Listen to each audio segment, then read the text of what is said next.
Hello and howdy, folks. Welcome to yet another episode of Escaping Dystopia. Tonight we're actually coming to you live from our new location, which is the same location, but I actually made a formal Facebook group. I've also been doing, I was going to do a little bit of stuff real quick before we get started. But today is episode 83, August 15th, 2019. My name is Wah. I'm your host. Tonight's episode is the Dotard losing it as the world crumbles. We'll talk about this when we get to the opinion section of the format, but before we get to that, just the housekeeping stuff. So, I made the page here just to take it off my regular Facebook stuff, just to see. I've updated the web page is now updated as well as the YouTube channel, so I'm going to try and start doing this a little bit more seriously, per se, as we move towards the election next year and see how much fun we can have with it. I've been doing politics and things like this for about 20-something years now. Every major presidential election cycle, actually the last presidential cycle was the first time I didn't kind of devote myself full time to following and writing about it.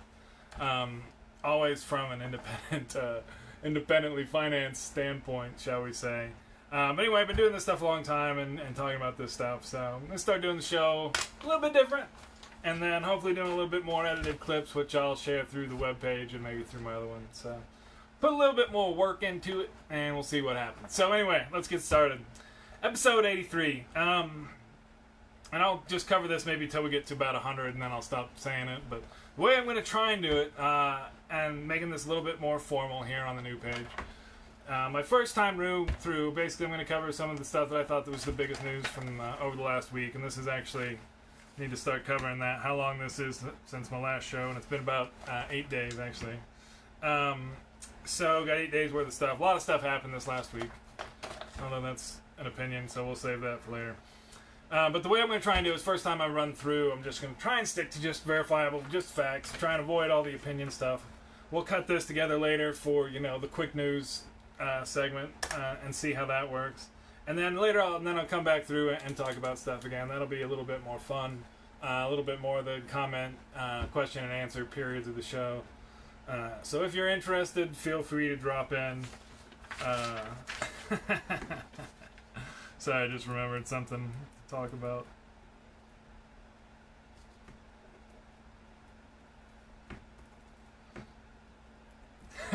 Sorry, I'll tell you, you'll see later. Anyway, alright. Yeah, so doing these shows, I always forget about things I don't want to talk about. And then later I'm like, oh yeah, I should have been like, oh yeah. So that kind of stuff happens, and it's, you know how you have that anyway with regular conversations? Oh, I should have, or did I even? Who knows, man? Put in the effort and do the job, see what you can do. Alright. Without any further ado, because that was a lot of ado about little bits of nothing. Let's get started. So, Spaceship Earth, we're going to start there. This week was last month was the hottest month in recorded human history. This is official now, and you just experienced the hottest month measured by humans, June 2019. Trade war escalates as the stock markets crumble. We had a major stock market sell-off today, as it dropped, I think, about 3% to mid-24,000s. There has been no deal that's made. It doesn't look like there's going to be a deal made, likely under the Trump administration. Asked about it today, the Commerce Secretary said there was no plans to even schedule a call.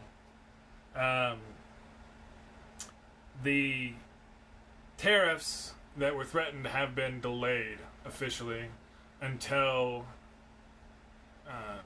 December 15th. China has promised to retaliate. Hong Kong versus China. So in the last few weeks, there's been, massive demonstrations in Hong Kong over what was at first a proposed rule to change how the sovereignty worked there. That was withdrawn. Then they asked for resignations and apologies. That hasn't happened. This last couple days, the airport was full-on shut down by protesters for a couple days. China is practicing their military drills, and Trump has offered to intervene and help set up the president of China and the protesters. The Kashmir situation. Modi, the president of India, has ended the special status for Kashmir. There's always been a disputed territory between India and Pakistan since those two countries' creation a little over 70 years ago. The internet has been shut off in Kashmir for this region. I believe 7 million people roughly in the area. Last year, India blocked the internet in various areas 134 times. So this is not a new thing for them to do during times that they consider to be contemptuous. And this is according to Access Now, a global digital rights group. We don't really know what's going on there. We'll talk about that once we know a little bit more. Hickenlooper is out. He has not confirmed his plans to run for the Colorado Senate, but he is no longer running for the nomination for the President of the United States from the Democratic Party of America. I don't think it's actually the Democratic Party of America. Move on. This last week, there was the largest ever employer raid. Happened this last week. They surrounded the facilities and grabbed 680 people. They released roughly 300 of those people immediately for humanitarian reasons.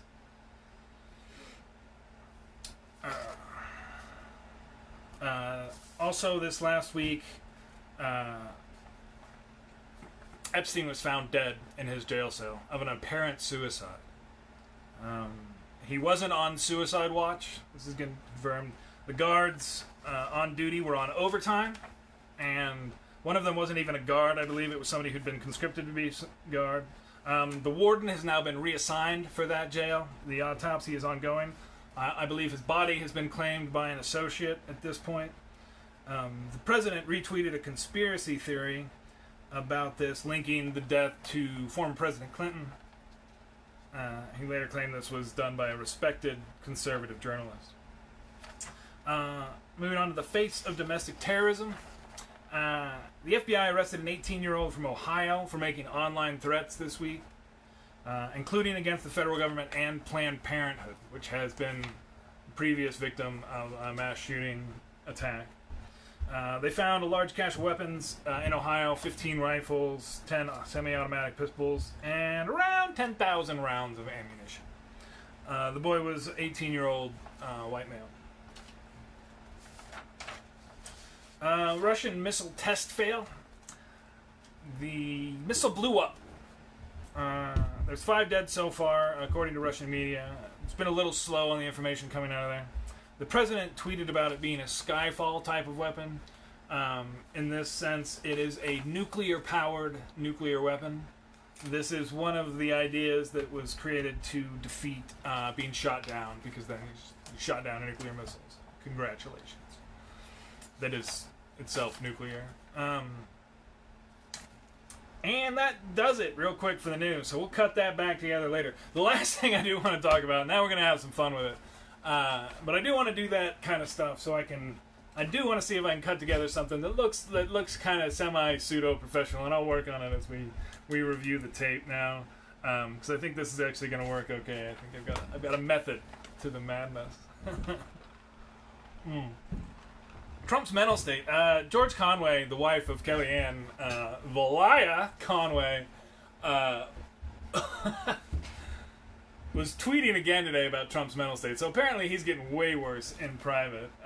And you can't see him in public without him being, like, really, I don't know, with Adderall or something going on. So I had an experience this week, and as we move before this next thing, I'll talk about it now while nobody's watching. You can check it out. So there's a political group, an online group that I joined a little while back. I've been having fun with it. Talking to some fairly... It's interesting because I've always been searching for a long time for kind of the pinnacle of conservative thought, and people who are really, like, know like the arguments and present them, and who can, counteract some of this stuff, because I'm like, this just doesn't work, because there's this, and, eventually they're like, I hate you, I won't even talk to you, and it's like, well, but what about these facts here? I mean, can we talk about this? Because this doesn't line up with your ideology. And this has been a big part of a lot of my arguments. And by that, I mean both philosophical arguments where, present a series of facts to reach a conclusion, and also, actual disagreements regarding the nature of reality. Those kind of arguments. But anyway, this last week I had the chance to interact with somebody pretty high up in the current conservative ideology kind of stuff. And yeah, it just kind of confirmed that suspicion that I've had for a while, that there's no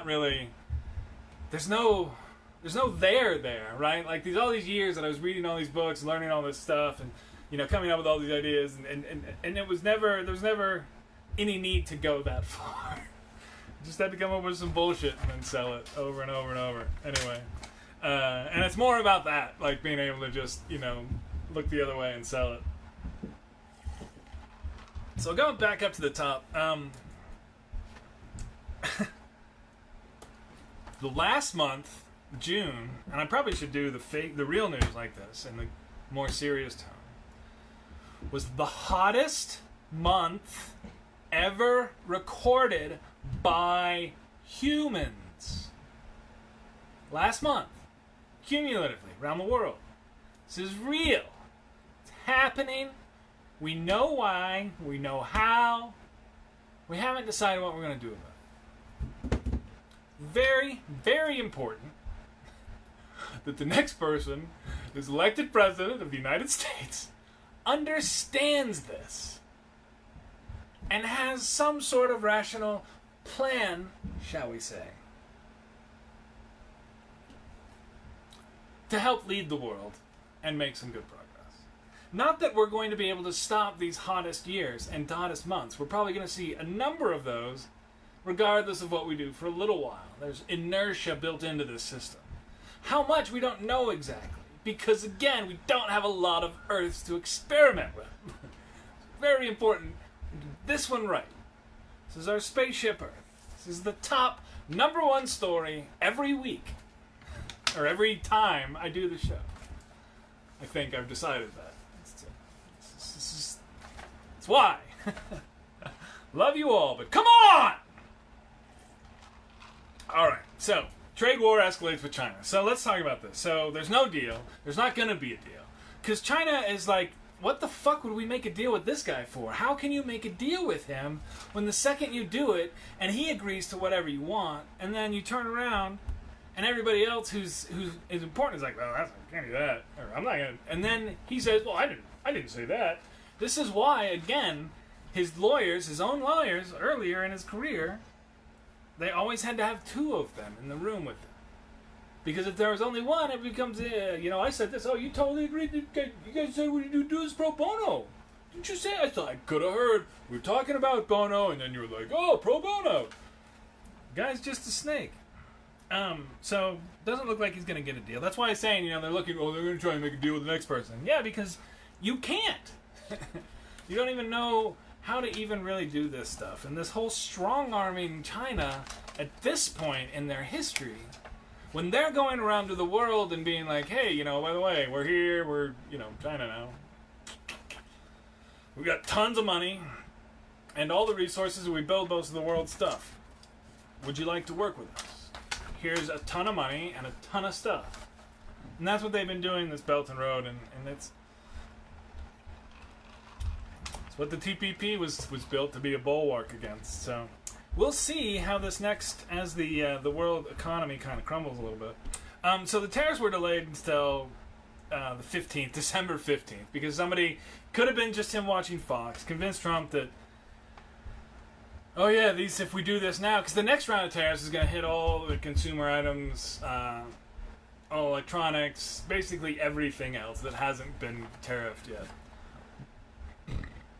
And they admit in this round, that these are things that consumers pay. That prices have to go up.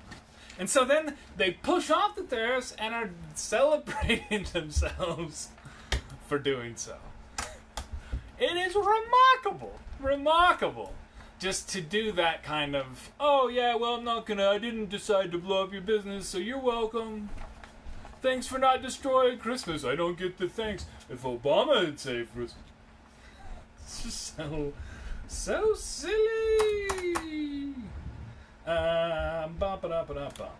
Yep, alright, got that. No tariffs deal. Alright, Hong Kong versus China. I don't know a whole lot about this situation here, to be honest. I do know that this has been kind of brewing and been an inevitable situation that after China was given, control again over Hong Kong, they were gonna do this. I mean, it was gonna have to happen. So I don't really have a whole lot on the dynamics or how you resolve this. I've noted for a while that the U.S. has a treaty that we will defend them if they are attacked by China, and China has a law that says if they ever say they're independent, they will be attacked. So it's always been a kind of tense situation, and given the trade deal that we've just talked about, and that's the framing that Trump's trying to use this in, to intervene. Oh, I could just sit there, I could introduce, President who's my good friend, he's a good friend. And he's saying he's a good friend because I think Trump knows how powerful he is as chairman and et cetera, of the totalitarian government of the largest economy in the world. So what G says matters quite a bit, especially if you just want to grift a few $1 billion like somebody has a plan to. Anyway, so that's why he's going to kiss that ass. But it's not going to work, and China's realized that they can't make a deal with him because he's just too inconsistent intellectually. Again, the Kashmir situation, moving on.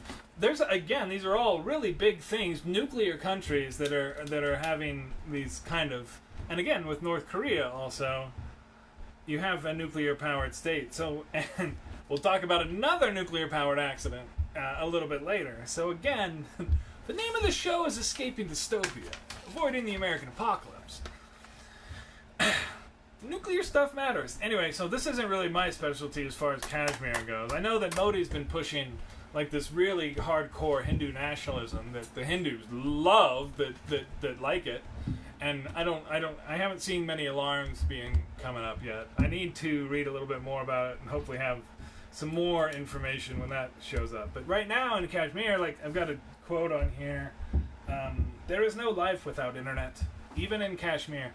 So I mean, you guys know, and anybody who's watching this at some point knows the degree to which we use the internet nowadays, and how integral it is to many parts of life, particularly any business now. And just to cut it off, right? So, and this is one of the things too, because when you have the kind of, if you have organization or anything happening against the government, and people are doing it on Twitter, just turn it all off. And they've been using this consistently to quell dissent. I think these kind of things make it more difficult because as you do it a few times and it's effective, much like, again, you're talking about life forms communicating, you're talking about intelligent life forms communicating, not having a full internet means that people are going to start writing apps that just do phone-to-phone Wi-Fi, and you're going to get these mesh networks that'll show up pretty soon. And other kinds of things. And people will go lo-fi as well and figure out ways to do that as well. And know that they will need to. So I think you'll see a lot of return. It's not like India's not a place where there's a lot of old technology and old knowledge laying around. So we'll see how that one goes. Hickenlooper Out. This is what I thought he needed to do. I didn't really see much of a path for him. All the way to the nomination. I think everybody's first reaction is that name. But he's actually, he's a moderate Democrat guy. We'll see how he does here. He's probably going to run for the Senate here. Probably, if I was him, of course, I'd take off a few weeks and down a number of beers. Apparently he likes to do that. So please go enjoy yourself. And then come back strong and take out Gardner. We'll see. I'm not that familiar with the Senate race in Colorado. We'll cover that quite a bit more next year, of course. But as it stands, the Hickenlooper is out of running for the presidency. There's like 4 or 5 more of these folks who obviously need to be more in the Senate. Particularly, and I wish we could, you don't get to make rules, right? But ultimately, I did set up Escaping Dystopia as a political organization. So the idea that this celebrity straight to president thing, it's a fun idea, but come on, man. So, I like actually a lot of the stuff that Marianne is saying, but surely she owns a home in one of the states that there's a Republican running for the Senate that she could, go try that again, because let's save time for more of the real debate instead of kind of the crosswinds stuff. But it's one of those things that there's always a question, right? Which is the better way to go? To focus solely on getting the best candidate early as possible, or allowing as much debate, but letting people know that there's only going to be one candidate at the end. And so that's one of the things I think a little bit more on the Democratic side people are being prepared for. Whereas on the Republican side, there's this resignation on who the candidate is going to be that is causing these kind of historic resignations. We'll see how many more we get before, as we get a little bit further on and get into the next session and it moves over. But there's been a lot in Texas because a lot of these districts are going to be very competitive. And so we'll see how that's going to go in the next stuff. The immigration rate update. So... yeah, I did a little video about this. You might have seen it earlier this week. I kind of lost it. I was driving into work, and I'd heard about this story and seen the video, the girl, and I didn't know that her name was Magdalena. And then I heard this on the radio, and I just, I don't know. I lost it. For those that don't know, I don't talk about it too much, but that's my daughter's name. And so this family is, the father and the wife, they've got 4 kids. They're like 11, 9, 7, and a baby, something like that. And the wife stays at home with the kids, and the father works, which is, a similar situation to what we have here. And just the idea that if I just disappear, because the cops just pick me up and I'm gone for 4 days, and they have no idea where I am, or if I'm ever going to come back, or if I'm going to keep being able to provide for the family, or, if I'm dead, if I'm alive, what just totally disappearing. That's just, it's pretty heart-wrenching for me, because a big part of my whole life is my family. So to see that happen to somebody else when it's the whole point of this stuff is punitive, we just need a better solution. None of the executives, of course, for this company are going to be in jail. Nobody's going to have to face this who has a membership to Mar-a-Lago. That's the people making money off of it. And the idea here that, and again, this whole idea, these are people who are immigrants who are working full-time to provide. This isn't like that they're coming here for free stuff, but working full-time. Come on, man. I'm all for, so it came out a few weeks ago, right, from the Nixon archives, that Reagan was kind of racist. And he just said some stuff to Nixon that Nixon found so racist that he told a bunch of other people that all thought it was kind of funny and racist. So Reagan, even that, he was able to do an amnesty deal, to make something happen. Trump can't do a deal because I don't think he's mentally still cognitively able to put this stuff together and be focused enough to be that decision maker in some of these complex deals, much less 10 of these complex things at once. And that's the thing too, because while he's doing these Twitter distractions, and I haven't talked about how nuts, crazy, out of control he's been on Twitter, because I can't. That would be the whole fucking show. But I can't, because that's not really news. It's just his Twitter. The news, and I wish the news would cover this a little bit better. And I'm sorry to spend a little bit more time on this, because this immigration rate is important, and we need a better solution. But even Reagan was able to do this, but Trump can't, because he's just not there. But the story needs to be that. People keep treating these tweets like they're real things that are, that's a thing that we need to talk about, when the collective of what is happening here is the story. And it becomes a little part of all the other stories. Because Kashmir, that could involve the United... And again, all of these international things are happening with the power vacuum that's showing up in the world right now. Now, I thought this was somewhat intentional from the get-go. Remember, from the early on shows, talking about this is a realignment of the international setup, right? This is a plan to go on ethno-nationalist and religious lines versus the moral lines that we have now drawn in the international map. And this is the kind of stuff that allows that to happen. This power vacuum, as we step back and hey, we're not gonna, do whatever. What, climate? I don't know. What's the Paris thing? As the whole world is trying to come together, then you have this Brexit thing going on, which is going to be just an ugly mess. So, and then all these other situations, all being difficult situations, all needing some help from somebody, right? Maybe. Or they're just going to do what they're going to do.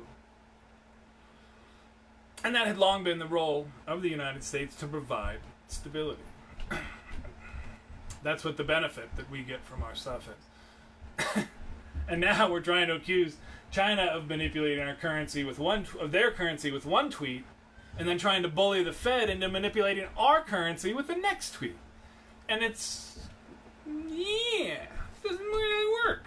So Epstein Dead. What the fuck? I don't know, man. I'm not going to really engage in a whole bunch of conspiracy theories. I will say that the night before the news of him dying, the news came out that documents were released that, he had a lot of these ties. As far as the Trump versus Clinton thing, I don't want to defend Bill Clinton on this, so I'm not. I will say that the timeline is a little odd to hold them both to the same standard, because it happened after one presidency was over, after the guy got impeached for being a dirtbag, and it happened way before the other dirtbag got elected. And now that we know that the other dirtbag is still appointing judges and was connected to this, let's come on.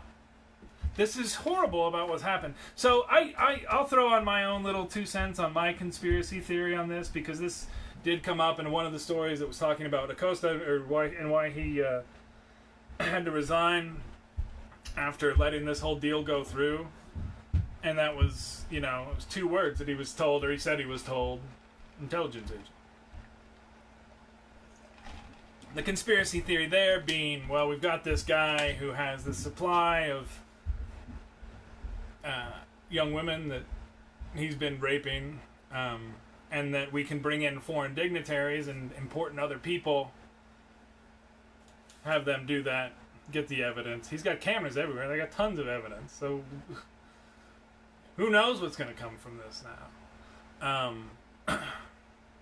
But that's my conspiracy theory. And how or why, I think obviously the shame is there, but usually somebody like that is arrogant enough to think they're going to be able to get away with it. So even at that point. So we'll see what happens. Until there's any evidence that comes out, who knows? So I'm not going to speculate. But I will say that I don't doubt that, and there's those connections again. So this is what's so fucking weird here, guys. This is the Q shit. Like, the whole thing that's at the bottom of that was there's these child molesters that are all powerful people and doing this, and there's this big... So this thing? It's like, yeah. And it's been out there. That's the thing. There were books written about it in 2008 when he did it. James Patterson. You know James Patterson? He's not like a small author. He wrote a book about it. So it was like this huge open secret that I guess was... So maybe that was... from the he actually committed suicide side, everybody knows now, again, the gig is really, really up. But again, I don't know. Seriously, fucked up world we live in. If it wasn't, it would be boring. I don't know. It's not. So the FBI arrested this face of domestic terrorism. I've been talking about this, and there's a great article going around about how young white males are, radicalized. And the process through it, and it goes with memes and jokes, and then reactions to that, and then describing how to deal with... So you start sharing these stuff, and it's a little bit racist, and it's a little kind of funny, and you don't see anything wrong with it, because you have no knowledge about these words, or you just know it's getting a reaction. So you start using this, and then people start really just tearing you apart, and then maybe you get into pieces, and you start to get that shame, but then somebody tells you, well, you shouldn't be feeling shame about this. You can, these people are just... They're just super sensitive. They're snowflakes. They don't even... They're feelings. They're just all feelings. They don't know about facts. Here, I'll show you. Here, watch. You do this, they'll say that. Watch. Check it out. they'll call you racist if you just say this, and you're not even saying anything, right? You're not racist. You don't hate. Probably got black friends, right? Yeah. So it becomes this introduction to this where you take these normal reactions that would be kind of, and a lot of this has to do with how online interactions work because of the black and white situation of the text, the lack of tone, the lack of ability to, really have the nuance of the spoken word. Putting that in text in stride, as it were, is difficult. So the condemnation, you take these feelings of shame and turn them into, well, you shouldn't be feeling that. You should be anger. And so this lady actually, and I posted about this last week too, woman kind of walks through how this radicalization process works and some strategies for dealing with it and exposing it. And this is where, and I've talked about this before, the concept of intellectual inoculation, right? Is you're exposed to these ideas and aware of them before they actually come and attack you. So when you see that, you can be like, what are you trying to say? This is a bunch of Nazi crap. I went to the museum and we saw this. This is real stuff. These aren't jokes about, hanging. Because they do, and these memes out there that are horrid. I mean, they take a lot of old-timey, a lot of shock photography and a lot of historic stuff and put it in frames that change the concepts in bad ways.